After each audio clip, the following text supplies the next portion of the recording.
Добър ден и добре дошли в славно Смилево. Уважаеми смилевчани, уважаеми гости от двете страни на границата, добре дошли в Смилево по повод 110 годишнината от началото на Илинденско-Преображенското въстание. Аз съм развълнуван за това, защото в една къща, която се намира в високата част на Смилево, преди 110 години се събраха революционерите от всички краища на Македония и Одринско, за да решат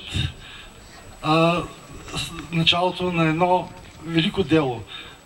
Делото за освобождение на Македония от вечния поробител.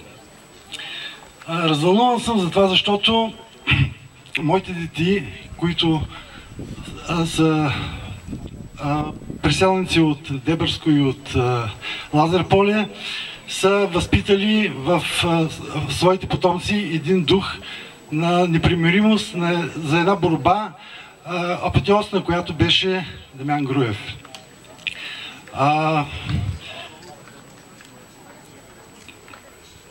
Дълго съм мислил каква е ролята на тези хора, които са живеели в това бедно селце, и считам, че българският народностен дух, който са носили, е бил основополагащ за това, което е последвало.